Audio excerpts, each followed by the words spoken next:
everyone, welcome to the Shonali Rathore classes. I hope you all are doing great, you all are good. So basically कुछ last video से हमने Soviet संघ के और भारत के संबंध को डिस्कस किया था, राइट। अलग अलग एस्पेक्ट्स के अकॉर्डिंग कि मतलब सैनिक कैसे संबंध थे, राजनीतिक संबंध कैसे थे, आर्थिक संबंध कैसे थे। तो आप उन सारे संबंध को डिटेल में डिटेल में जानने के लिए आप है जो हमारे प्रीवियस वीडियोस है उसको सर्च कर उसमें आप सर्च कर सकते हैं। मैं लिंक डिस्क्रिप्शन में मेंशन कर दूंगी, आप उन वीडियोस को देख सकते हैं। सो यस, आज का हम टॉपिक स्टार्ट करते हैं। सोवियत संघ के विघटन के बाद भारत और रूस के संबंध। अभी तक हमने सोवियत संघ के विघटन से पहले भारत और सोवियत संघ के संबंध को डिस्कस किया, बट इन दिस टॉपिक हम डिस्कस करेंगे सोवियत संघ के विघटन के बाद भारत और रूस के संबंध। तो सोवियत संघ के विघटन के बाद राष्ट्रपति बोरिस येल्सिन ने यह आश्वासन दिया कि रूस भारत की रक्षा जरूरतों को पूरा करता रहेगा। अब सोवियत संघ के विघटन के बाद राष्ट्रपति बोरिस येल्सिन ने यह बोला कि ठीक है भाई, कोई बात नहीं, मतलब सोवियत संघ का विघटन हो गया, बट रूस सोवियत संघ की जगह लेगा और भारत की जितनी भी रक्षा जरूरतें हैं उनको वो कंप्लीट करेगा। और हमें केवल पुर्जों की भी कमी पुर्जों की भी कमी नहीं होने देगा। मतलब जितने भी हमारे वेपन्स हैं, टूल्स हैं, काइंड ऑफ उससे रिलेटेड, हमारे वॉर से रिलेटेड, उस चीज़ों में भी कोई कमी, किसी भी चीज़ की कटौती नहीं होगी। जून 1994 में भारत और रूस के बीच 9 समझौते हुए जो विज्ञान, पर्यावरण संरक्षण और अंतरिक्ष की खोज से संबंधित थे। मतलब टोटल 9 जो है वो हमारा कॉन्ट्रैक्ट साइन हुए, ठीक है, समझौते हुए भारत और रूस के बीच, जिसके टॉपिक्स जो रहे वो साइंस से रिलेटेड थे, इन्वायरमेंटल जो है हमारे उनसे इन्वायरमेंटल कंजर्वेशन से रिलेटेड थे आपके, और अंतरिक्ष की खोज से रिलेटेड थे। इसके अतिरिक्त रूस ने भारत को अत्यंत आधुनिक विमान सुखोई 30 देने का निर्णय किया। मतलब जो भी एक काफ़ी ज़्यादा मॉडर्नाइजेशन जो विमान है, ठीक है, वो भी रूस सुखोई 30 वो भी देने का डिसीजन भी रूस ने किया भारत को। सो नाउ हाँ जी, तो अब हमारा टॉपिक है सामरिक सहयोग का फैसला। नवंबर 2001 में भारत के प्रधानमंत्री अटल बिहारी वाजपेयी ने रूस की यात्रा की, ठीक है। इस अवसर पर आतंकवाद के खिलाफ एक संयुक्त घोषणा पत्र जारी किया गया जो नवंबर 2001 था। उसमें जो हमारे भारत के प्रधानमंत्री थे उस टाइम पे अटल बिहारी वाजपेयी, उन्होंने रशिया रूस की यात्रा की और इस अवसर पर उन्होंने क्या किया, आतंकवाद के खिलाफ एक संयुक्त घोषणा पत्र जारी किया गया। दोनों देश आतंकवाद से जूझने के लिए सामरिक सहयोग समझौते के बारे में सहमत हो गए कि हाँ, मतलब दोनों देशों का, दोनों कंट्रीज का डिसीजन था, ठीक है, मतलब हमें अगर टेररिज्म और ये आतंकवाद से बचना है तो हमें बेसिकली एक नॉर्मल जो है अंडरस्टैंडिंग बनानी पड़ेगी, और दोनों फाइनली उस पर एग्री किया दोनों ने। फलस्वरूप भारत और रूस दोनों मिलकर इस तरह के कमांडो दस्ते तैयार करेंगे जो किसी भी तरह की आतंकवादी वारदातों से निपट सके। उन्होंने ये बोला कि हम जो है इस आतंकवाद को ख़त्म करने के लिए, निपटाने के लिए हम कमांडो दस्ते तैयारी करेंगे, अपनी फौज बोल सकते हैं अगर मैं इन शॉर्ट बात करूँ तो, ताकि जो आतंकवादी वारदात होती हैं, जो भी सिचुएशंस होती हैं, इनसे निपटा जा सके।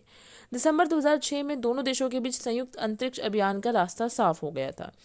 दिसंबर 2006 की बात कर रही हूँ मैं, दोनों देशों के बीच जो संयुक्त अंतरिक्ष अभियान का जो रास्ता था वो बिल्कुल साफ हो गया था। इसके अतिरिक्त भारत रूस से स्पेस टेक्नोलॉजी का आयात कर सकेगा। मतलब जो भी हमारा संयुक्त अंतरिक्ष अभियान था वो सक्सेसफुल हो गया। तो इसके बाद क्या था कि जो भारत जो है वो रूस से जो हमारी स्पेस टेक्नोलॉजी है उसका आयात बहुत ईजिली कर पाएगा, राइट। तो अब हम आ जाते हैं अपने नेक्स्ट टॉपिक पे, दैट इज़ रूस के साथ मित्रता और सामरिक भागीदारी जारी रही हमारी, कि किस तरीके से जो है हमारा रूस के साथ मित्रता और जो हमारी सामरिक भागीदारी है वो किस तरीके से जारी रही और हमने ऐसे क्या क्या चीज़ें करी। अगर मैं बात करूँ तो फर्स्ट पॉइंट इज़ रूस के साथ मित्रता जारी रही हमारी, आज भी है। वर्ष 2008 को भारत ने रूस के वर्ष के रूप में मनाया। 2008 का जो वर्ष था उन्होंने बोला कि नहीं, ये रूस का वर्ष है, ठीक है। और सेम 2009 को रूस ने भारत के वर्ष के रूप में मनाया। 2010 में रूस को तत्कालीन राष्ट्रपति दिमित्री मेदवेदेव ने भारत की यात्रा की। मतलब काफ़ी ज़्यादा, मतलब मैं एक तरीके से बोलूँ तो इनोवेटिव रहा हर चीज़ काफ़ी, ठीक है, आप ये करेंगे तो हम भी आपके लिए ये करेंगे, काइंड ऑफ, ठीक है। और दोनों देशों के प्रधानमंत्री राष्ट्रपतियों का आना जाना काफ़ी रहता था। सेकेंड पॉइंट इज भारत और रूस दोनों ने मिलकर 5वीं जनरेशन के लड़ाकू विमान जो थे हमारे, ठीक है, जो हमारे लड़ाकू विमान थे उन और बनाने की योजना बनाई, ठीक है। और उन्होंने बोला, भारत और रूस दोनों ने बोला कि जो हमारे 5th जनरेशन के जो भी वेपन्स हैं उनको हम बनाएंगे, उनको बनाने की योजना बनाई।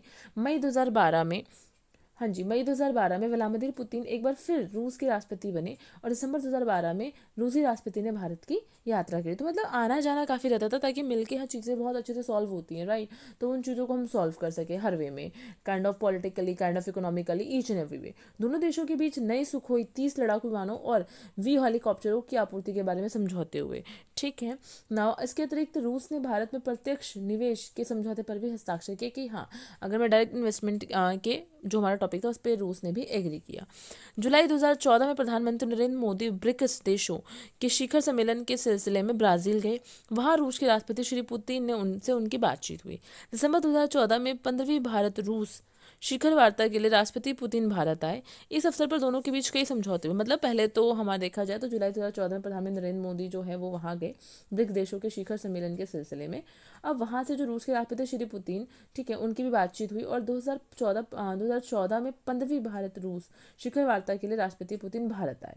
और इस अवसर पर दोनों के बीच बहुत सारे समझौते हुए, दीर्घकालीन समझौते, मतलब काफ़ी बड़े समझौते थे एक लंबे टाइम के लिए। तेल और गैस की खोज के लिए संयुक्त प्रयास करने का फैसला कि तेल और अगर हम ऑयल और अगर हम लाइक सीएनजी और गैसेस की खोज करते हैं तो उसमें हम किस तरीके से एक दूसरे की हेल्प करेंगे, तथा इस बात की छानबीन करना कि क्या भारत और रूस के बीच गैस पाइपलाइन बिछाना संभव है। तो they are so many topics, ठीक है, जो इनमें डिस्कस हुआ बेसिकली ड्यूरिंग द रूस के साथ जो मित्रता और सामरिक भागीदारी रही। तो ये सारी चीज़ें हम इसमें इंक्लूड कर सकते हैं।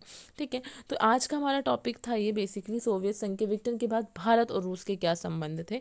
फिर ठीक है, तो आप इसको लाइक काइंड ऑफ डिस्क्रिप्टिव वे में भी लिख सकते हैं, kind of point two point भी लिख सकते हैं। इफ़ यू वांट कि हम सब टॉपिक बना के देन उसको एक्सप्लेन करें, so you can do it. That was so crazy to doing कि मतलब अगर आप सब पॉइंट्स के थ्रू अगर चीज़ों को एक्सप्लेन करते हैं। That's all about today's video. बस आज की हमारी ये वीडियो थी। आई होप आपको चीज़ें समझ में आई होगी और आपको चीज़ें ज़्यादा अंडरस्टूडेबल होगी। या if you have any doubts you can comment me, and one more thing, you can comment your positive thoughts और ओपिनियंस ऑल्सो, राइट। एंड मतलब इस चैप्टर के रिगार्डिंग जो भी हमारी प्रीवियस वीडियोस हैं, ठीक है, वो और जो प्रीवियस टॉपिक से रिलेटेड जो वीडियोस है वो मैं लिंक जो है उन वीडियोस का मैं डिस्क्रिप्शन बॉक्स में मेंशन कर दूंगी। ठीक है, सो ये जैसे कि आपको पता ये हमारा जो टॉपिक था, ये हमारा टॉपिक था जो हमारे क्लास 12 की पॉलिटिकल साइंस की बुक है समकालीन विश्व राजनीति, उसका जो सेकंड चैप्टर है दो ध्रुवीय विश्व का अंत, उसका ये टॉपिक था बेसिकली। ओके, या आई एम सो सॉरी, मैं स्टार्टिंग में वीडियो की स्टार्टिंग में इंट्रोड्यूस करना जो है मेरे माइंड से स्किप हो गया। सो यस, ये हमारा टॉपिक था आज का। और अगर आपको स्क्रीनशॉट लेना तो आप स्क्रीनशॉट ले सकते हैं, ये रिटन मटेरियल अवेलेबल है। Okay, and so thank you so much, and if you like this video so like it, comment it, share with your friend and subscribe our channel for more updates. मिलते हैं next video में। Still bye bye, take care, thank you so much.